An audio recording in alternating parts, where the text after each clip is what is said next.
Are you guys almost completely self-sufficient?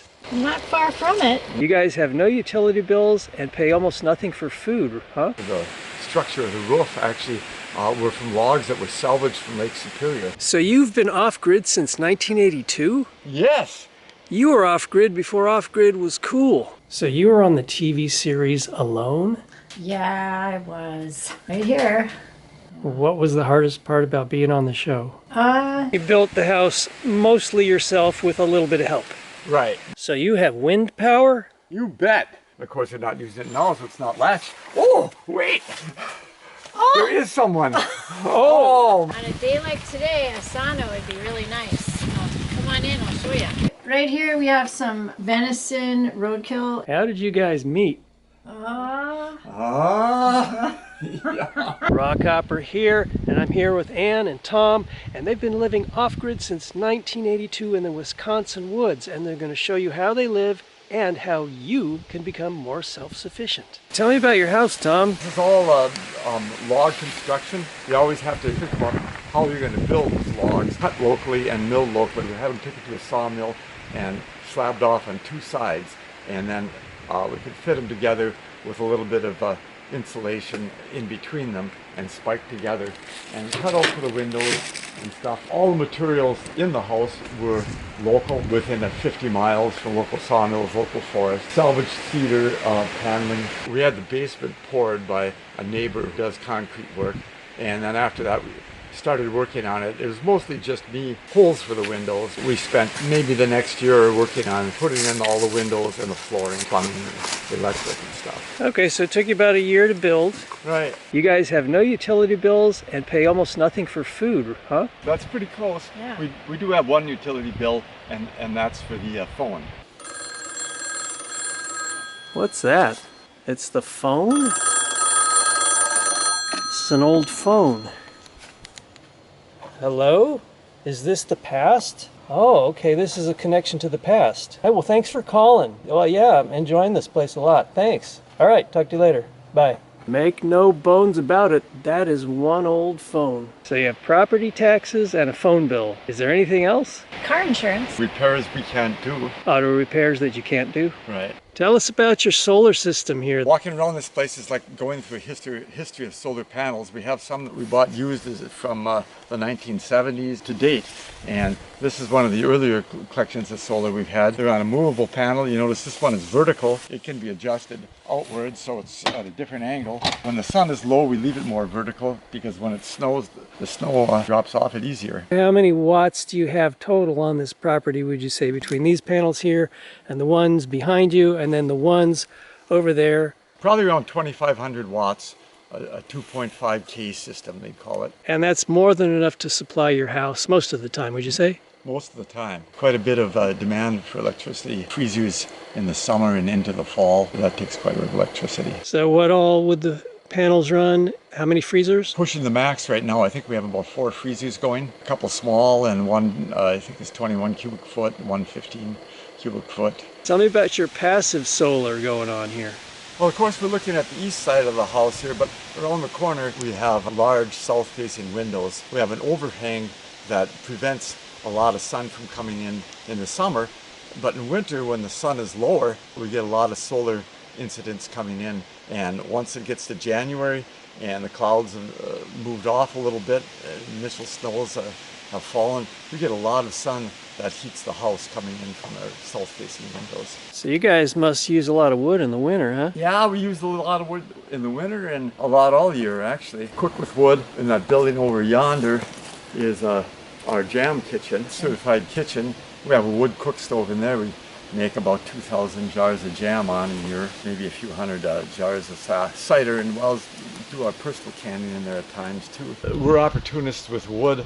There's a lot of wood that's available from the trees that are dying in the woods adjacent and along the edge of the fields, just keeping things clear. Sometimes we get some opportunities to get other wood from salvaged from local logging jobs. Do you have any idea how much wood you might go through all year? Yeah, I bet you we go through 8 or 9 cords. 8 or 9 cords for the year? Yeah, face cords. Yeah. Okay, and that's hardwood mainly? Yeah.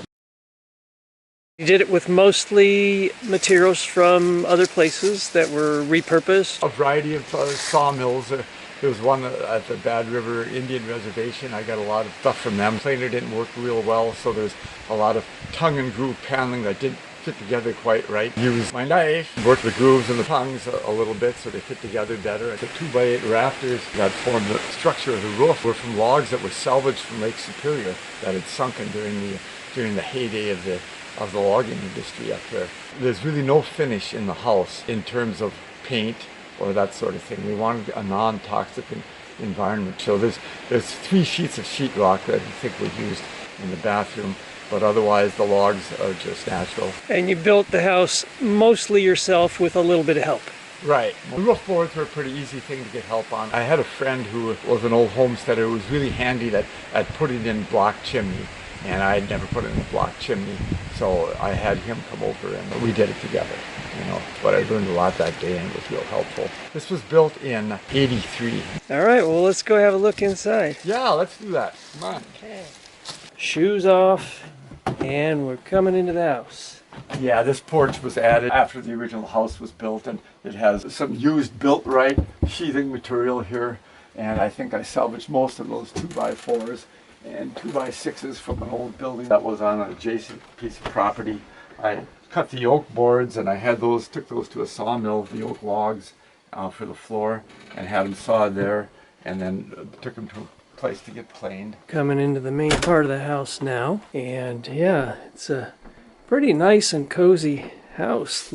A lot of good woodwork here. Yeah, the door there was some of that cedar I got from the Bad River Indian mills, and I cleaned it up and sanded a little bit and made that door. You can see it's a thick door there. Put insulation in it. Recently added a summer bedroom, if you will, this little annex. The material in there was salvaged. Flooring was oak. It was taken down from a building that was taken from the national park.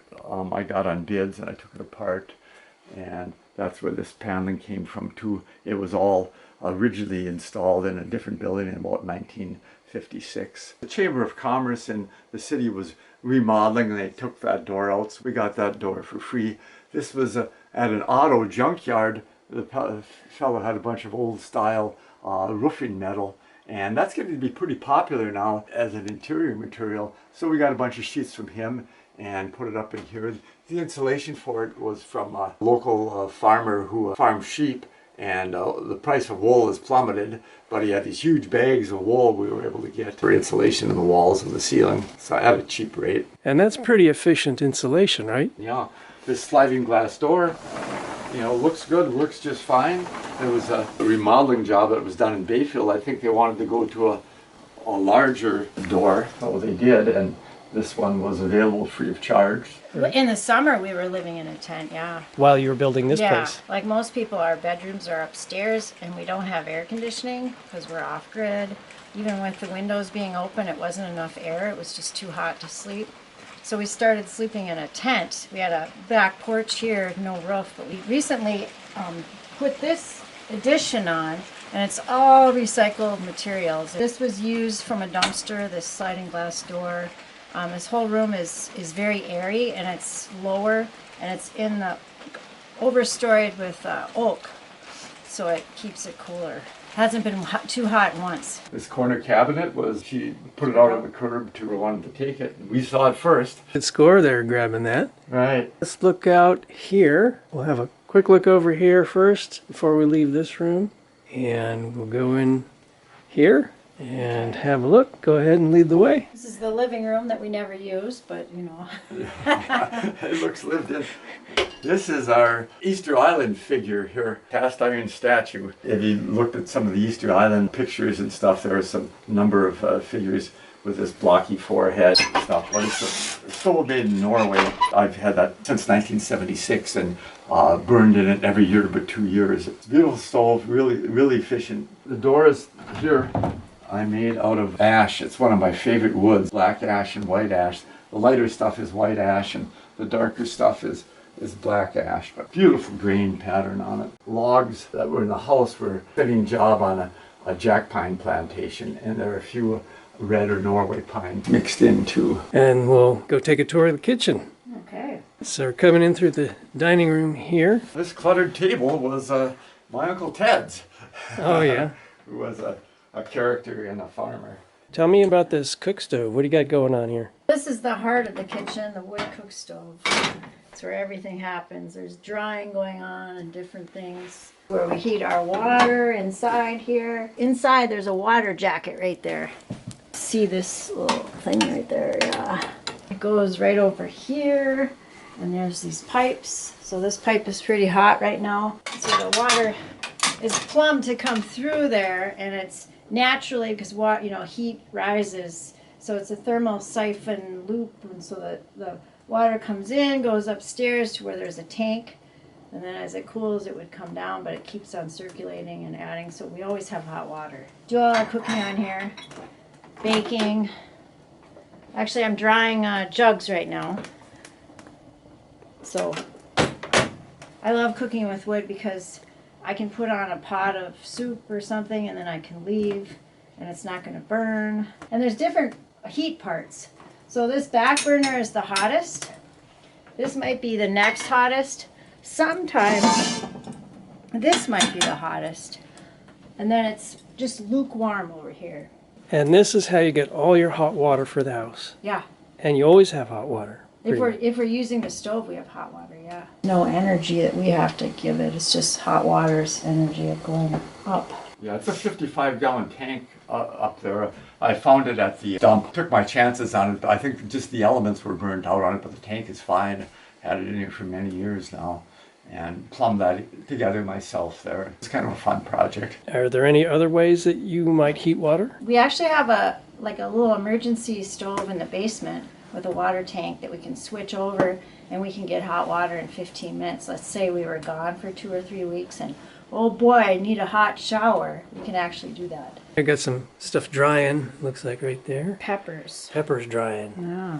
Yeah, let's see. Jalapenos.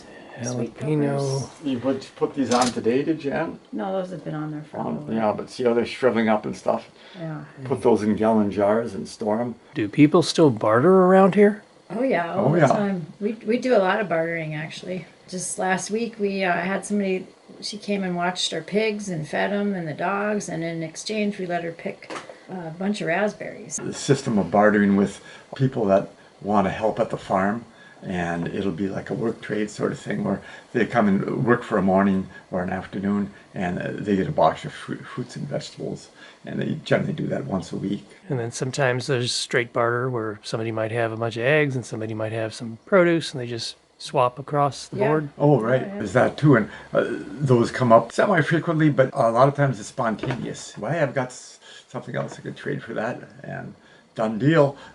And sometimes it's labor trades. Sometimes people will have a work party and you go over and help them, and then you have one and they'll come over and help you. Make firewood is something that we do quite a bit of. We've got a couple cabins that people rent, and sometimes we trade getting a load of firewood for them, a load for us. Go over here. This is where there's lots of stuff. Oh yeah, all kinds of stuff here. Yeah, there's all kinds of stuff. Dried onion, different herbs, even leeks, zucchini. Dry a lot of different things. Celery, and I have more in these cabinets. More herbs in there. So lots of herbs and spices throughout. Yeah, a lot of herbs and spices in there. And then more stuff up there, and there's more down in the cut cabinet. Kind of stocked up with food for a while anyways. Yeah, it's good to have a stockpile of food, especially out here, right? Yeah. This is a little grinder, make corn flour, or you can put in the wheat berries and you can grind. You can see some stuff coming out. Yeah, there's a residue in there, but you can grind flour with it. It's got a little adjustment here. You can set fine or coarser. Oh, look what's in the sink. I left the dishes. I started doing the dishes last night, and then another mouse. A mouse in the dishes. Yeah, they like buckets and stuff. This is a trap I made. It's just a bucket and a wire and a stupid plastic thing. And I used a little Elmer's glue, and I put some oatmeal and some sunflower seeds. And so what happens is the mouse jumps on there and then drowns. That's And a it's- good mousetrap. Yeah, it's caught up to 5 in one night, which isn't too bad. It's surprising how fast they drown. They don't swim that long. You can hear them splashing and then they seem to just drown. Looks like it was a bad night for mice in the bucket. Is it true that there was a state park here that was closed down early due to an infestation of mice? I just Googled it. It says Madison. Campers hoping to sneak in one last outing at Rock Island State Park will have to plan for next year as the campground closed early this year due to an overpopulation of mice. That was 7 days ago. How did you guys meet? It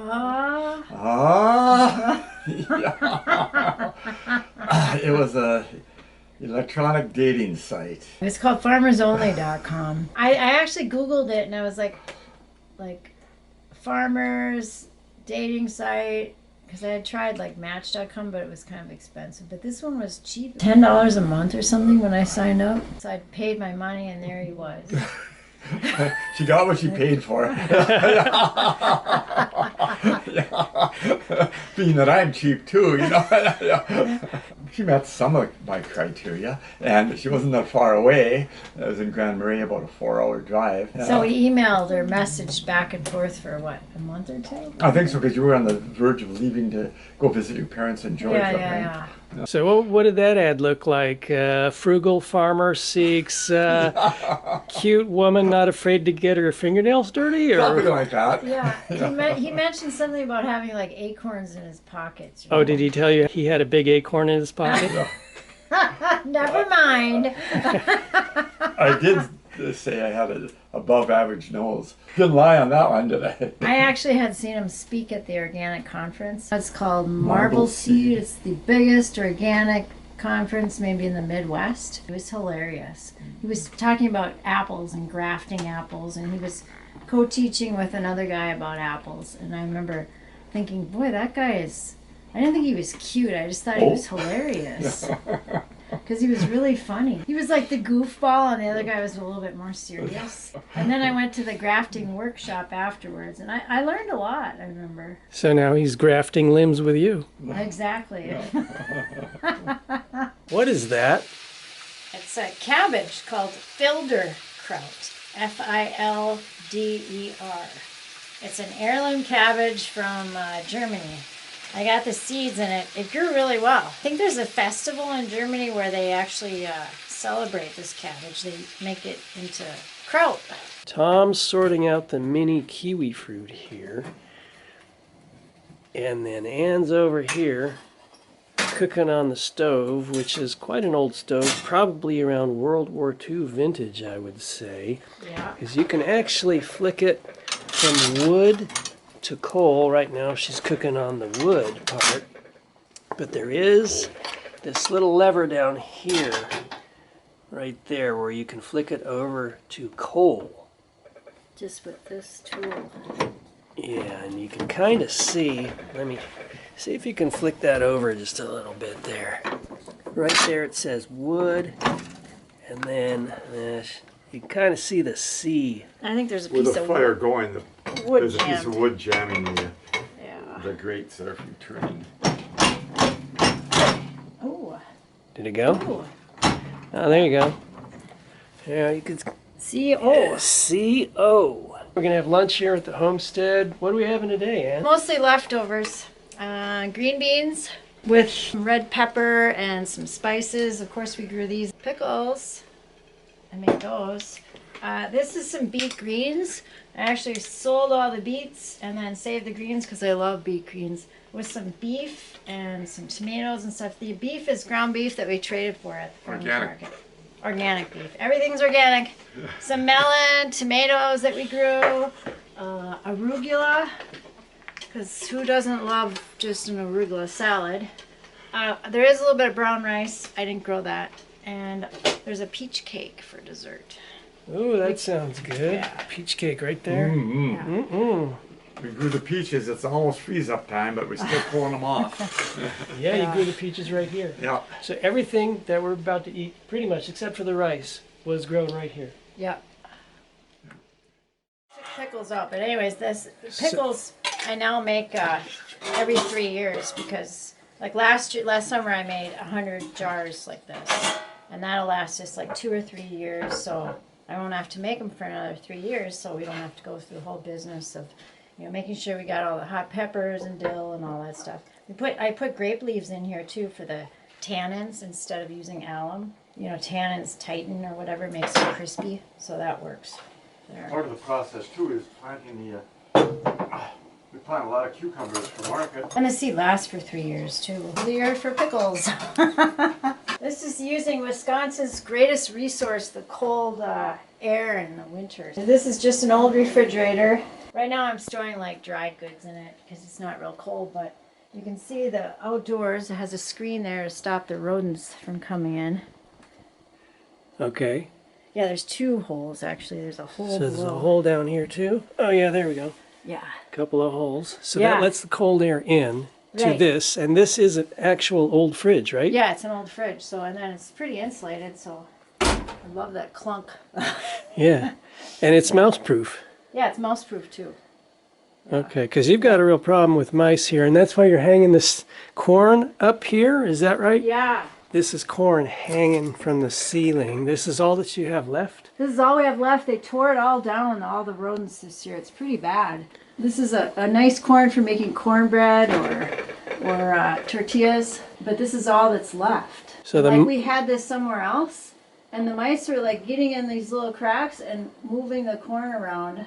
They couldn't get their whole body in, but they could just feed on the outside by moving it, like, you know, twisting it. So they were turning the corn cobs and eating as they went. Yeah, but this seems to be working. I don't think they can get across unless they start flying. And that's all the corn you have left This is because all the stuff we have left. they got the rest. A lot of work for just a couple cups of corn. This is an old style bread container that would be found in kitchens. It's kind of an antique at this point, but it was made out of aluminum, but it's got a door that pops up, and it's really handy to put things like chocolate bars in, or a loaf of bread, or something, cookies, something you want to keep the mice out of. That's a great little blast from the past, huh? Right. Mouse-proof bread container. That comes in real handy around here, doesn't it? Handy. Especially for our chocolate supply. Oh yeah. Yeah, you got to guard that chocolate. That's right. And is showing you some of the crafts before, the clothing she's made and stuff, right? And there's a few things up here, not all we made, but birch bark baskets, a woven basket out of brush, another style basket made out of cedar bark, kind of a collecting basket. You'd have a thong around that and you'd have it tied to your body. And came up with this somewhere, but musical instrument. Oh, it's got like a coyote skull. Yeah, on like it. a coyote skull, and it's got some rocks in there, pebbles, and when you're dancing around with the drums, you can add a little shaker music to it too. So in our spare time, we do some of that stuff. You got a few more little skulls down here. It's like a beaver skull. Yeah, that's a beaver skull, small beaver.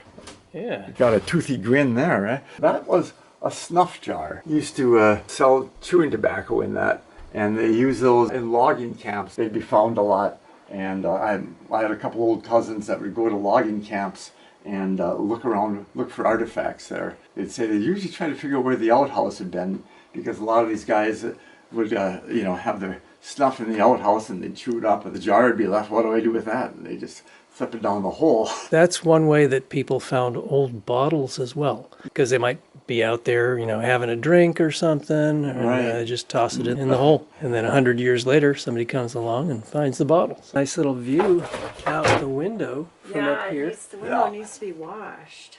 There's a nice little bedroom here, and again, another nice view out the window. Paneling is all cedar paneling. Some people think cedar is protective of a dwelling. It would certainly burn quick if there were a fire. Water resistance. So. Yeah, I heard cedar helps repel moths. Is Somewhat. So is there any resemblance? Oh, look at that. I think I'm like 5. Losing Cute. teeth, yeah. You missing your teeth. I've got a bunch of knives, a box of knives. Some of them are old hickories, all kinds of knives of semi-decent quality that I find at thrift sales. And whenever I find one, you know, for $1 or $2, I buy them and I throw them in this box, because I got this thing going, you know. Whenever you go to an estate sale, you never see knives there. And you always wonder, now that guy died. I know he had some knives. Now where did those knives go? So I'm going to keep collecting knives, and I have a good box full of it. And when I die, one of the instructions is going to be, everybody who comes gets a knife. We're heading down to the root cellar now. Yeah, let's turn on some lights.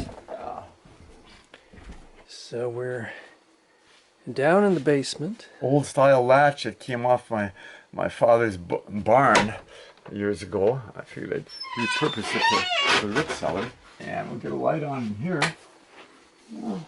It's relatively empty right now because we haven't gotten the carrots or the beets or the cabbage in here, and that can be a lot. But we do have, you know, some kiwi here, and then we have lots of canned goods, from some bear fat that we rendered to there's some peach sauce here, there's applesauce, there's salsa, tomato sauce, maple syrup, yeah. Jam, ketchup. So there's even some canned brains. We've got a number of jars of canned brains here. That's for brain tanning. Okay. Yeah. For tanning your skins. So these are canned so we can take them to a class like out west without them spoiling. Kind of handy. Yeah. Do you guys make your own maple syrup? Yeah. Yeah, Oh we yeah. Yeah. See. Yeah. Oh, It's a look little. at that. Yeah. The stuff we sell isn't sludgy in the bottom like that. We filter that out. Yeah. better. Ours is. We always get the sludge. Well, the sludge has more minerals and stuff in it, Yeah. and saves time, so Yeah. So it's actually healthier for you. Probably. so. Yeah. It's good Yeah. stuff. Slightly smoky because we do it on wood. Every couple of years, Ann makes about 100 jars of pickles, so it's a Rhubarb it's a juice. big effort. Oh, there's all kinds of stuff. Turkey stock. Yeah, right there in this row. And this thing just completely fills up by the end of fall then. Yeah, yeah. Yeah, we're we waiting start for it to planting get cold. carrots and beets and stuff back there. But, yeah, it's no And our kimchi is in there too. This is a secondary way of heating water.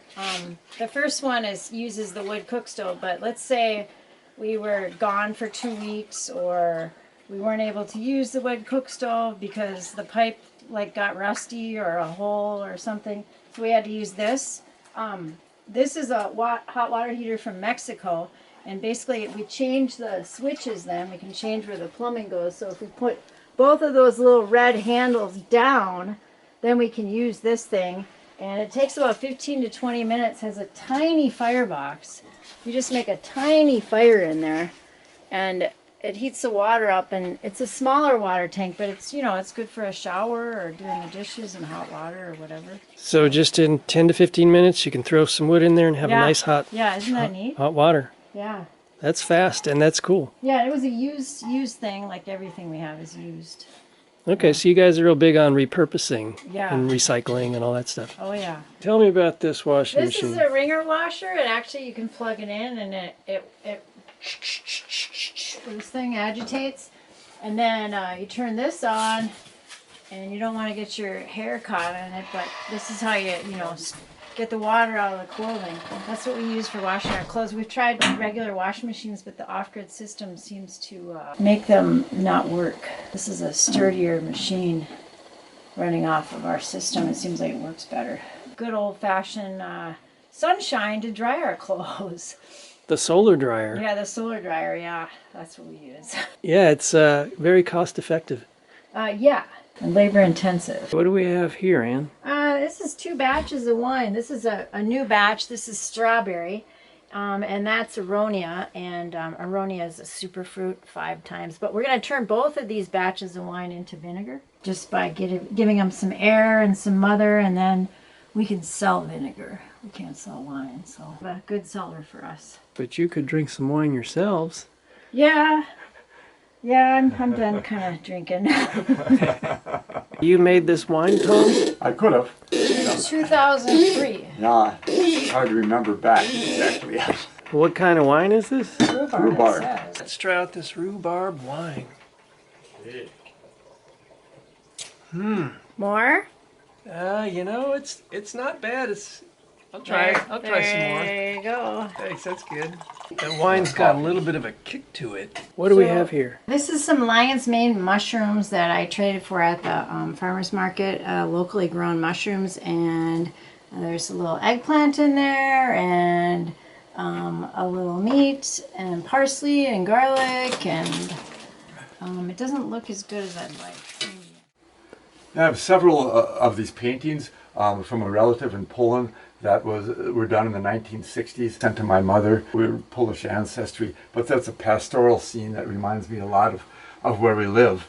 From the Carpathian Mountains. I've showed it to a lot of people and they recognize by the dress and everything that section of Poland. Tell me about these oaks. Well, the oaks are a great tree for firewood, great for lumber. They make really good flooring, but they also are a really good fruit source. And you want to talk about that a bit, Ann? Oh, acorns, yeah, there's a lot of nuts that they produce. If you know how to leach them, it makes it's almost like the corn that grows on trees. It's low in fat, a lot of carbohydrates compared to other nuts. The oak is almost like a substitute chestnut tree in a way, because it makes a lot of nuts. So you can feed pigs on them too. Some really good pork is raised or fattened on acorns. Yeah, the acorns in my hand here are old. They're not from this current year. But they were laying on the ground here as an example. This year, there are no acorns on the tree, which is very unusual. Generally, there's a good crop of acorns, but we had a gypsy moth caterpillar infestation here for a couple years, and they ate all the leaves off and all the buds that would have formed acorns for the next year. Next year is going to be bumper crop. Next year should be a good crop because crop. they weren't here this year. You need to leach them because they're full of tannins. Right, they just too And tannic. it's not good for you. Genes. It's like it limits some of your vitamin absorption or whatever. And it tastes awful. Yeah, so it's best to leach them in some way. How long do you have to leach them? You know, Yeah, there's different ways you can do it. cook them on the You can stove. put the whole nut in, water, and put it on the back of the wood cook stove in this case, and then just keep changing water. The water will get brownish looking, so you dump it out, put fresh water in. I think we've done that about 13 times or something Yeah. for 7 leaching. to 15 times. And some people who are trying to do it a little quicker will grind the shell. They leach out a little faster. You can also do a cold leach with cold water. A netted bag, and you put them in the stream for a couple of weeks. Once you've taken the shells off, and they'll leach out pretty good. And we've done all those methods. In the spring, you'll see them on the ground if the rodents haven't gotten them all, and they'll be starting to sprout. Just a little tiny sprout. They just So cracked they've open. already cracked the nut for you, and you know it's a live nut, so just go for those. Made hummus. Yeah, acorn hummus. So that it's kind of Really similar to tasty. hummus in a way. I mean, our garbanzo beans. Almost like just regular hummus. Yeah, it did. Delicious. This is a grain storage bin that I got from a farmer south of here. Sold it cheap, didn't have any use for it. I took it apart and poured a circular foundation, because it's circular, and set it back on that foundation. It was a lot of work, maybe 500-600 bolts and nuts there. It works very well at keeping mice out, and mice are detrimental to a lot of things we do. We have a lot of berry boxes we don't want mice in, and don't want mice pooping in or chewing up, and they can't get in this. So it's been working very well for us. Even tents, we have some shelters for going to the farmer's market, and we have those stored in here too, because they'll eat those up. Yeah. So this is 100% mouse proof? Yeah, Wow, nice. we've had it in for quite a few years now and haven't. So, berry boxes for our raspberries, strawberries, blueberries. And then we've got our maple syrup stuff in here and tents and whatever, but we just Bushel know that baskets there's no mice in here. All those flat boxes, mice will chew all that up or poop on it, and you don't want either done. Wish I had another. He only paid $100 to have a mouse-proof silo. I'd almost give somebody $100 just to mouse-proof my car. We never know for sure when somebody's using the outhouse, because we have visitors and interns and stuff, but generally if they're using it, they latch the door from the inside, but of course they're not using it now, so it's not latched. Oh, wait! There is someone! Oh my gosh! Well, this... I was just reading in here. Close the door. I should have known by the smell. Tell me about the facilities. You mean the outhouse? Yeah. Here it is. See, you can tell because it has a half moon there. That means outhouse. It's got windows.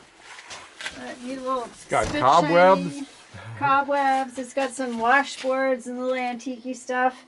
And then it's a bucket system. Okay. So if you can, I don't know, it's just sawdust in there. There's more than that. It's dark. That's a dark hole. It's dark. Yeah. So anyways, yeah, you use this and then you put a handful of sawdust in there. And then you have to empty the bucket. And I guess if it's really stinky, you might want to put a little lime in there. Okay. Just sweeten it up a little bit. So you've got sandy soil here though, right? Yeah, that's why we have the bucket. So that's why we haven't dug a huge pit. Because if it was sand, it would cave in. Only if you have clay can you have that nice little pit. And then you have to move the outhouse. So this way we just move the poop on the pee. But actually in the winter we have a little bit of an issue because it freezes. So we have to pour hot water with the tea kettle around the outside so we can loosen up that big ball and it's a little thunk, you know. So then you dump a big ice cube of poop out. And pee. Where do you dump that out? We've got a little hopper back there that was made out of some old cedar logs, and cover it with a piece of metal and some wire to keep the dog from getting in there and having snacks. After that hopper gets full over, of course, a few years, we switch to another one, and when the old one is rotted down thoroughly, the remains out of there and put it around landscaping, trees and that sort of thing, but not on food crops. Some people do, but being a commercial farm, we figured that would be a bad reputation. You gotta stop somewhere. That's right. You got to draw the line somewhere. The sustainability thing only goes so far. It's only every few years we have to distribute it someplace. Meanwhile, the oaks are loving it. Some of the roots are growing up into the hoppers. Here we have another outhouse we have on the property that serves a cabin we have that we sometimes have interns and farm help at or renters. This is a two-seater, and it doesn't have the bucket system, but it's got a hopper under each toilet seat, and you use one until it's full and then it's blocked off, and you use the other one while the first one starts to compost and later on it's shoveled out. But what you want to really note is we keep toilet paper, no, that one's empty, but we keep toilet paper in a canister or a can upside down to prevent the mice from chewing it up. They'll shred the toilet paper up and it becomes like confetti. There's a low-tech shower arrangement that people that use the cabin sometimes use, and I sometimes use. It's a bag that's sold as a solar shower. You fill it half full with water, let it sit in the sun for a while, or put hot water in it. And we've got this nice enclosure where you can stand here and turn on the water and shower. So are the turkeys just decorative more, or do they get eaten, or what happens with them? I guess they're farm attractions. There you go. If he dies, we'll probably eat him. These egg layers that we butcher for soup, you cook them a long time. They have super good flavor. We have a couple of pressure cookers. One small little one we can part a chicken out and put in there. It does a real good job on the wood cook stove. Otherwise, you got a rubber chicken for 2 days on the back of the wood stove, and it just is like a rubber chicken. Tell me about this wind generator you've got behind you. 4,500 watt maximum output, and this is the second one we've had in and lasted us about 28 years. We got this one about 6 years ago. Before we got solar, when it was very difficult to find solar on the market, we had a wind generator, and it was manufactured in Duluth, Minnesota, about 100 miles from here. 83-foot tower. I picked the tower up in southern Minnesota, and this whole tower I took apart piece by piece down there, and all fit in the back of a half-ton pickup. It was a lot of weight, and the front tires were almost off the ground, but I made it back okay and wasn't arrested. The rating of it's like a 4.5 K or 4.5 kW wind generator. Its peak is supposed to be about 4,500 watts. We've seen it on the dial down there putting out more than that in extreme winds. So it's worked pretty well for us. The original one was here for about 30 years. The blade broke. Some stuff was damaged in the unit itself. But we put this one up and it's been working pretty good since. And you assembled this yourself? Yeah. All by yourself? Yeah. Well, putting the wind generator on top of the tower requires some people because you have to rig up a pulley that reaches higher than the top of the tower. You put up a vertical member that's clamped to the tower, and then you have a pulley on that. So you have to run that pulley down, hook to the wind generator. Then you have to either hook the line up to the winch or 3 people pulling on it to get it up. But you can see the tower goes up into a V up there to the top of the tower. It's much wider here than the foot of width up at the top. So when you're moving it up, you have to have some other people with a rope holding it from banging into the tower as it goes up. It's kind of a group effort, but I engineered most of it for what that's worth. He's way up at the top, and he drops a wrench. Think of the force, that it fell, or how fast it fell at 32 feet per second, within inches of my head. Just saying. Took out a good insurance policy before I went up on her. No. How much maintenance do you have to do with this? Not much. Right now, there's a little noise being made from a bearing, so I think I haven't been running it much lately. I've been waiting a chance to get up there and replace that bearing, or investigate it anyway. And sometimes some of the diagonal or horizontal iron members come loose from vibration, and you got to go and tighten them up or replace a bolt or something. This tower was picked up in southern Minnesota, and there was an old timer in an old house on there, and I asked him about the tower. He moved there as a boy in 1914, and the tower was up then with a water pumping head on it, not electric generating head. It's a real old tower. That's how old this thing is. Yeah. Wow. Isn't that amazing?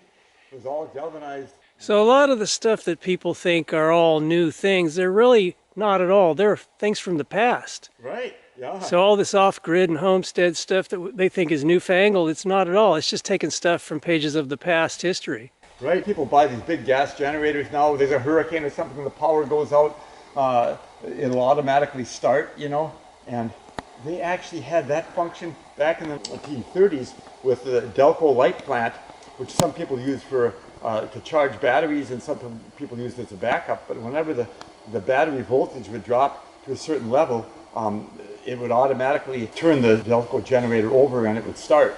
And then, you know, it would charge them up. 100-year-old technology. Tell me about this solar. This array all deals with solar and wind electric system and with a distribution system within the house. We started out with a wind generator. After solar became available, you know, added solar incrementally. But this was a control box for the wind generator. It's a shut-off box, shut off the wind generator. Say if you have, if you don't need the power, or if you have a violent wind that you don't want to risk. Supposedly it'll take 100-mile-an-hour wind, but when it gets, you know, 50, 60 miles an hour, you start thinking that, you know, maybe it's best to shut it off. It's a lot of energy when you say 40-mile-an-hour winds. The wind machine starts to automatically turn out of the wind because it could self-destruct if there's too much wind pushed on it at one time. The blades could actually bend in and hit the tower, you know, or snap. Set up to regulate the amount of turning it's doing, and I think that kicks in maybe after 25-mile-an-hour wind. A lot of times going in and out of the wind in those violent winds, it's good to shut it off. This is the charge controller. If you get too much solar energy coming in, you can bake your batteries. This charge controller helps charge your batteries up at a measured sort of level. Certain times when the batteries needs greater charge coming in, certain times when it needs less. And anyway, the charge controller does all that. All these things should have a disconnect, so if you're working on the wiring, you can shut off the incoming current. There's a little blinking light here. That's called an E-meter, and that's kind of an old school rendition of battery analyzer. It tells you what condition your batteries are in now.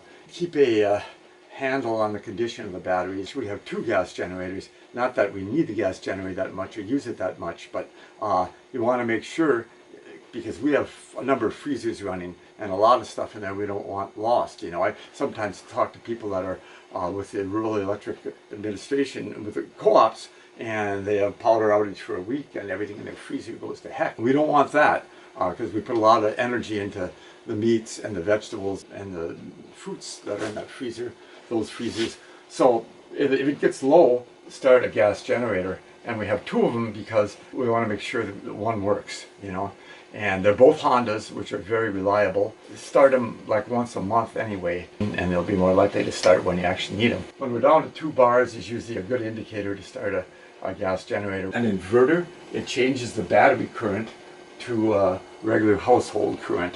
It's probably 20 years old, but it's very efficient. Right at the dawn of sophisticated electronics going into solar control systems. Prior to that, some of the first stuff I had was what was called a motor generator then. I'm on a 36 volt system, so you'd have a 36 volt motor that would turn a 120 AC generator, and they'd all be hooked together in one unit. But they were very inefficient, 60% efficient. 100 watts of electricity, you'd get 60 watts of electricity out of it in the form of 120 AC. But these things, about 90% efficient. And you cobbled all this together, this system here? Yeah, I'm not an electrician. I looked at some books, talked to people when I was putting it together though. Biggest mistake I made, I guess, was not taking good care of my original batteries. I would take them down too far, the charge down too far.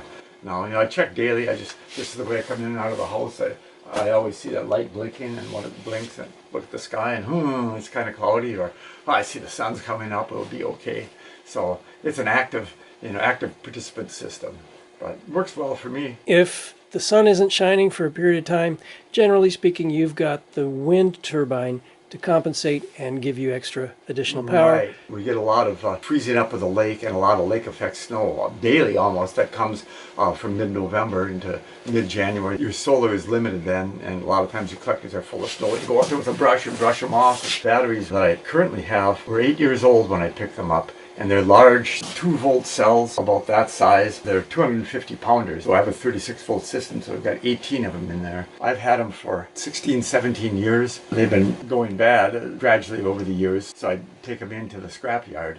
And the battery that I bought for $8, the last time I brought one was worth $55 now. So sometimes there's money in solar and wind. This is the battery charger. We have a gas generator, should we need it, in a shed back there, and a wire that runs into this battery charger. And this battery charger is hardwired into our battery room, which is behind the charger. And we also have another small inverter here. We have several solar systems going, and this small inverter is a pure sine wave inverter. Small electronic devices are said to work better with a sine wave inverter rather than the modified sine wave inverter that we use for the house. A pure sine wave inverter maybe runs motors better and stuff too, but this is adequate for us. This is our battery room. Little concrete walls I framed and poured in early winter. This is where we store our batteries. They're lead acid batteries. Should there be a leakage or spill, it would be contained on the concrete floor. I also have a few other batteries in here because I've got another small system up here, solar collector above the battery room, and batteries that come from a tractor or a lawnmower or a car. Use this as a maintenance charge facility on the floor, like 1150 amp hour. Their capacity is diminishing over time, but they're working adequately for us now. I like to say that every system needs a backup, even if it's only a shovel. As you can see, the sun doesn't always shine in northern Wisconsin. This is the greenhouse where we start all of our plants, our seedlings, our vegetables, cabbage and parsley and basil and all those things, tomatoes. You can see sort of the remnants of the spring, and I haven't cleaned it up quite yet, but it's kind of a mess. But it's kind of in the ground. It's plastic free and it's attached to the house. So we're getting a little solar in, and it stays pretty good. And if we need it, we have got a wood stove here, another wood stove. And so this can provide a nice set of heat in here for growing up. So that keeps your seedlings warm in the spring if it gets really cold. Yeah. So you fire up that wood stove so they don't freeze. Right. The other thing is we make all our potting soil, which most people don't. So we'll use rotten wood and crumple it up. Like you go in the woods and you find like trees that are down and kind of soft and smushy. And you crumple it up, and then we mix that. So that's our, like, instead of using like peat, which is not, peat is kind of disappearing in the world. So we'll use that rotten wood, and then we'll use compost, a little lime, some good soil, and that's our potting mix. It's a savings for us and less plastic. We don't get all of our soil in plastic bags. Reduce the plastic footprint on the world. At least try. We are drowning in plastic. Yeah, we are drowning in plastic. On a day like today, a sauna would be really nice. Come on in, I'll show you. All right.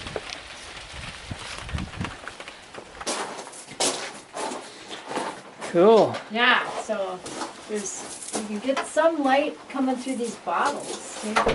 Can't see anything Do now. you see the bottle there? Oh yeah. Yeah. Right through there. Yeah. There's a little light there. Oh yeah. Oh, there's another one there. This is all cordwood, which is cedar. So it's all dead cedar. It was my idea to build this because I read this book called The Cordwood Sauna, and I was like, Tom, this is really cool. So he helped me get the cedar, and we cut it, and I had to take off all that old bark because it was like down trees. It was like rotten trees. So I took it all down, and then I had a wheelbarrow, and I mixed the mix. And a mix for this has some sawdust in it and sand, which we have, and then some Portland cement, and you just mix it up. And then so in the center, so the wall is like 18 inches, and there's a strip of cement, you know, on each side. So in the center, you pack sawdust and lime. The lime prevents the rodents from loving it, so they don't like it in there. But it's well insulated. Yeah, it was fun to build. If you look closely, you can see the different layers of cement that I mixed. Some are more red, or some are more, you know, a different color. Some it's not so good because it was my first building project. And it's not level at all, but it's sort of level. But it certainly must be nice to come in here on a cold winter day. Oh yeah, it's beautiful. And this is the little stove here. Yeah. Fire that up, and Yeah. you just got your buckets there. Somebody built this, and we got it free from somebody. Somebody's dad made it or something. Show the benches right Yeah, you here. can smell the cedar too, which is nice. Did you guys like hand carve this thing here? Somebody else did. This is the main greenhouse? This is the main greenhouse, still in progress. So we haven't finished it completely, but it's made with all recycled glass and recycled doors. It kind of like got bad, so we had to replace the beams. So we've got tar paper on there and all kinds of stuff. We're trying to get the right system to make it so it will last. Because without using plastic, it's harder, but I think this is much better than plastic. So it's half built. So we have another 40-some feet to go when we're finished. Yeah, and you got tomatoes growing all through tomatoes here. in here. This is wood for the next part, actually. And then there's more building materials. A lot of building material back there. Some glass doors. We have all the glass doors. Another wood stove. And get a shot of the tomatoes. They're looking pretty good. Here we are collecting eggs before nightfall, and this one is not a chicken egg. It's a pretty dirty, pooped up imitation wooden chicken egg.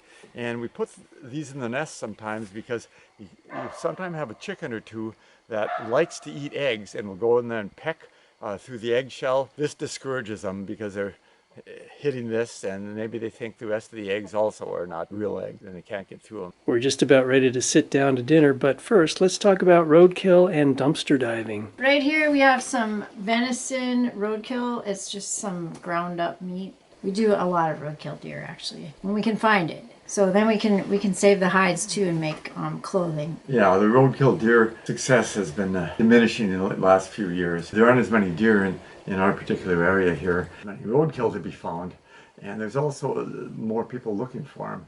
So we also use the roadkill for dog food. There's a lot of trimmings and bones and stuff like that, but dog food is a big thing we purchase. We have 2 dogs now. We used to have 1, and we could get by with about 1 bag of dog food a year, 1 40-pound bag, but now it's 1 a month. Puppy eats more and not much roadkill to be found. That's not true of every area. There's a lot of areas that there's so many deer.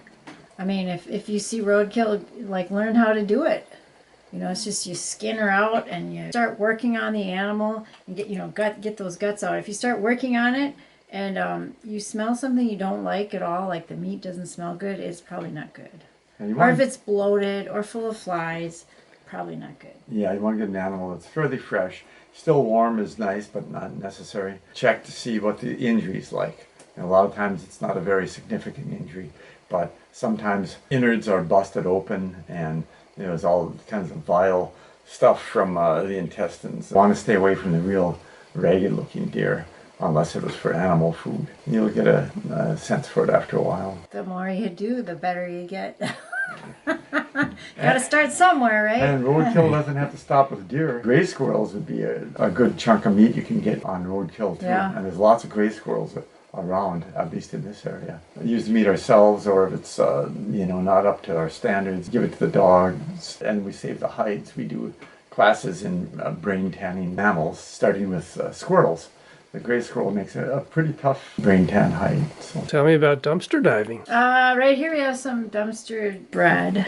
Right. I perked it up with a little butter. We don't do a ton of dumpster diving, but it can be helpful sometimes. Yeah, we mostly go after supplements for the chickens and pigs in select dumpsters where they aren't going to arrest us or yell at us or, have a confrontation.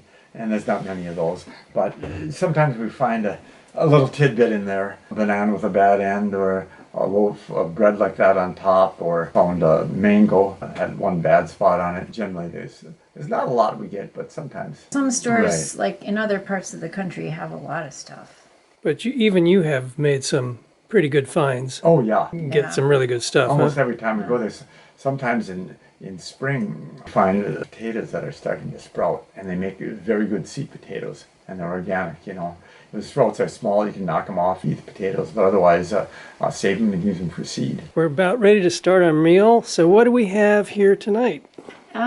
We have homemade pickles. These grapes we got from a friend that actually are supposed to be hardy from zone 7 onward. I think they're supposed to be, but somehow they're surviving. Surviving here. They're only grapes that nobody ate. I can't remember the name, but they're not Razzmatazz. razzmatazz grapes. Right. Oh, okay, razzmatazz. Yeah. And then we have roadkill meat and beet kind of thing. It's kind of a borscht, so there's some cabbage and dill, some fresh dill in there. And then we have some dumpstered bread with some butter that we did not make. I had to buy the butter. I bought organic butter. Some people at a homesteading do and have a cow or a source will make butter. They used to have an old-fashioned butter churn with paddles, but some people now rig something up with cordless drill. And they even have it timed. I'll leave the cordless drill on there, and sometimes when the battery runs too low to turn it, the butter's done. All right, let's eat. When homesteading, you've got to expect the unexpected, like when the dogs attacked a young raccoon and it crawled into the car's engine compartment for safety. It's right there. Oh. Oh, God. Oh, that's definitely a raccoon, isn't it? That's a raccoon in Say the so. engine, yeah. Holy crap. It's been hurt. Oh, it probably has. We should just let it get on out, I think. Well, Poor thing.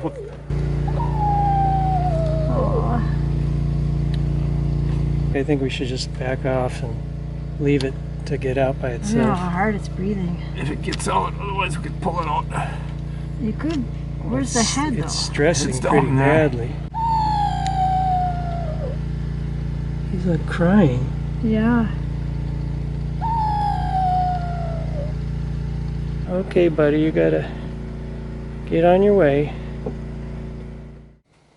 So you were on the TV series Alone? Yeah, I was.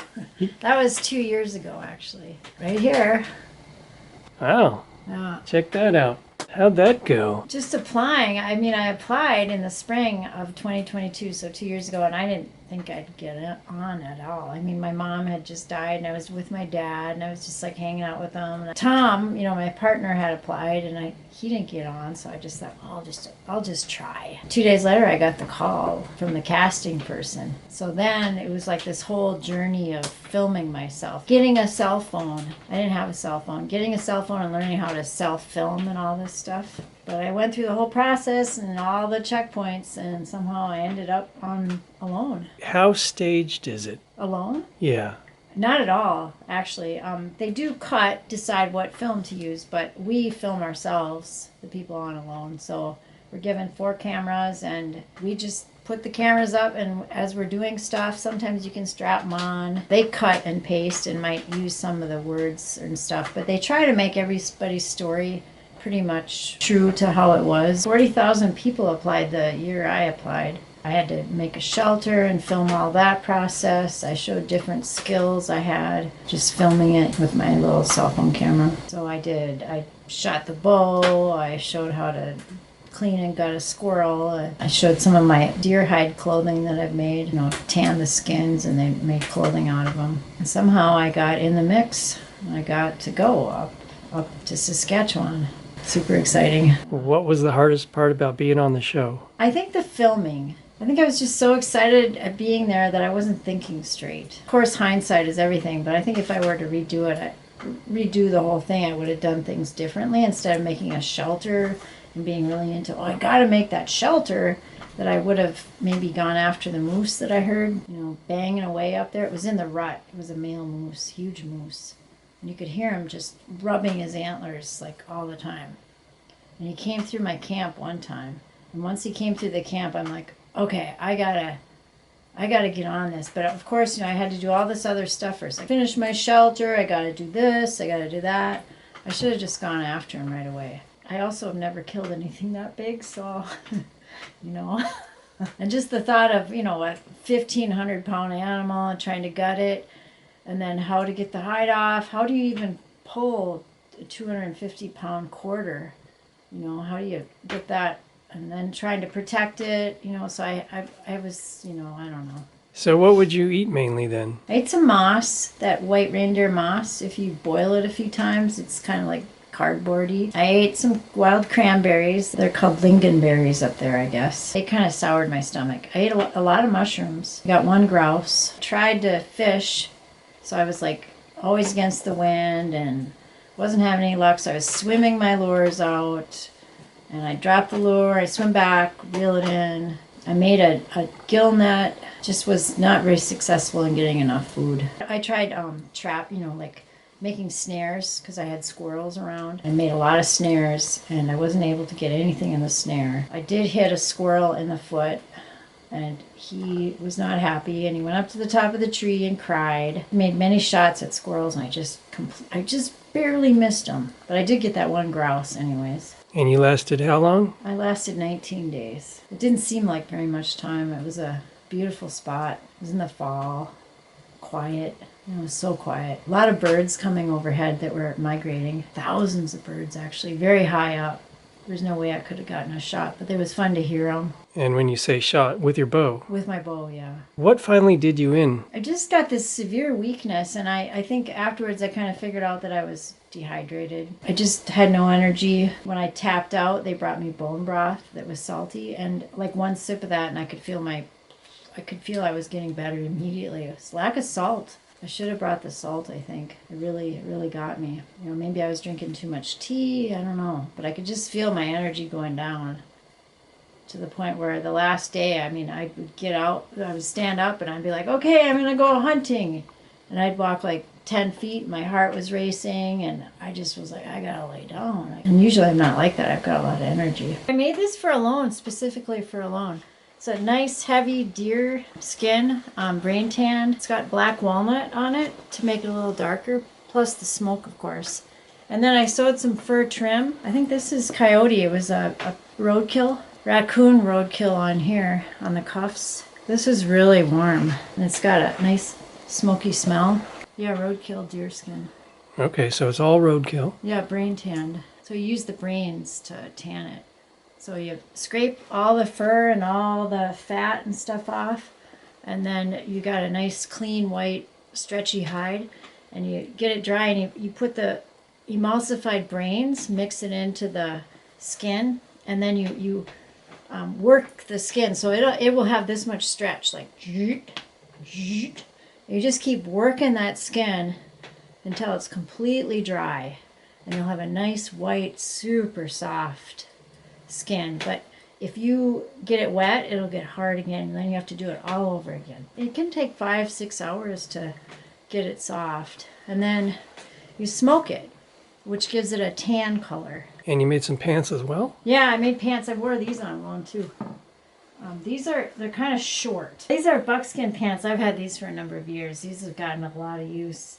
So they got the antler buttons, got pockets in the back. I basically took a pair of pants that fit pretty well, pretty tight, and just tore them apart and then made a pattern. These were done pretty well because on the knees, where it gets the most wear, you know, that's where the butt of the animal is. This is the butt cheek on both knees. It wasn't a moist environment, so these are really nice. They're fairly warm. You know, they breathe good. It's kind of like a wool thing in a way. And they smell so good. I just love that smell of smoke.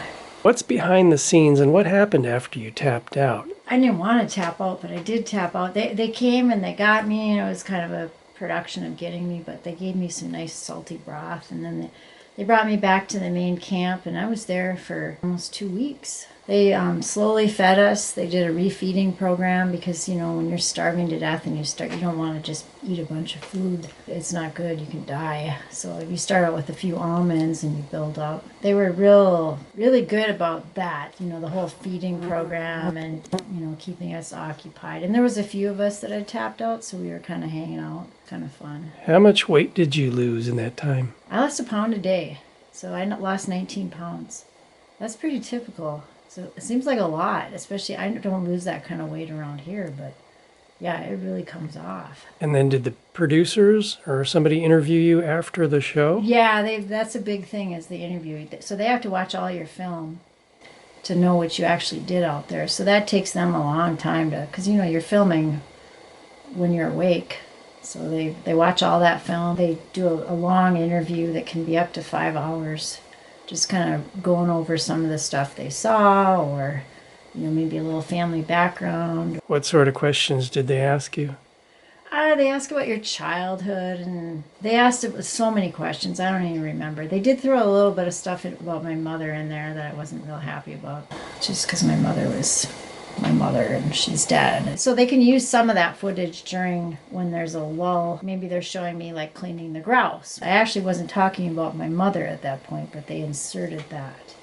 So they do a little bit of a freehand thing. But I think as a whole, I think Alone does a really good job compared to the other survival TV shows. Of course, I say that because I want to go back on if they ever have a redemption series. Yeah, I would totally be going into going back on. Actually, the farming that we do and the homesteading or whatever is sort of, it seems so related. You know, you've got to think on your feet. It's not like you can just take a menu or a script and go with it every year, like when you're farming or homesteading. Every year is different. You know, like this year is the year of the mouse. There's drought, or you get an early frost or a late frost, or you got terrible insect pressure. Kind of the same out there. You got to think, you know, every location you were at, if you're put somewhere, you got to go with your location and figure out how to get food. In some ways, I guess I didn't do as well as I would have liked. Tried anyways. And they allow you 10 items to take in? 10 items, yeah. You get a clothes too. That was in addition. But you know, like I took a tent and a multi-tool and a cooking pot, an axe, a saw, snare wire, paracord, sleeping bag. I didn't need the axe and the saw. Instead of the saw, I think I would have taken something else, maybe salt, because I could have taken salt. And the snare wire, and it snare anything, so I probably didn't need that. But although I did make some lures with it. After I tapped out, I had some weird stuff that went on. First of all, I think it's because of lack of minerals and salts and stuff, but I had this weird brain thing that would go jeet, and that lasted for a while after I tapped out, and then it came back like a month later and lasted for a little bit longer. And also, I was so tired. I just was like almost shaky for probably 6 months after. And losing hair. That was the other thing. Lost a lot of hair. Anne is standing next to some news articles that she was featured in here. Oh, this has to do with that Alone thing. This guy actually, AgriView, actually twisted the farm into it, so it's more about the farm, and there's wonderful pictures he took. He did a really nice job. And this is like from the Wausau Daily Herald. And then there's another one up here from the Ashland Daily Press. That's our local paper. There was a flurry of articles. Okay, so you got pretty popular because of the Alone series. Yeah, at least for my 3 minutes or whatever it is. Your 15 minutes of fame? 15 minutes, yeah, that's it. Don't cut yourself short on that. Exactly. Oh, the admirers are still coming. Welcome to our storefront. All right, what do we have going on here? We're pretty busy in the summer. We have a lot of drive-up customers. It's kind of a touristy area. So this is our little farm store. Right now we have some squash, of course, and some garlic. We usually have berries in this fridge. Raspberries or blueberries or blackberries or something.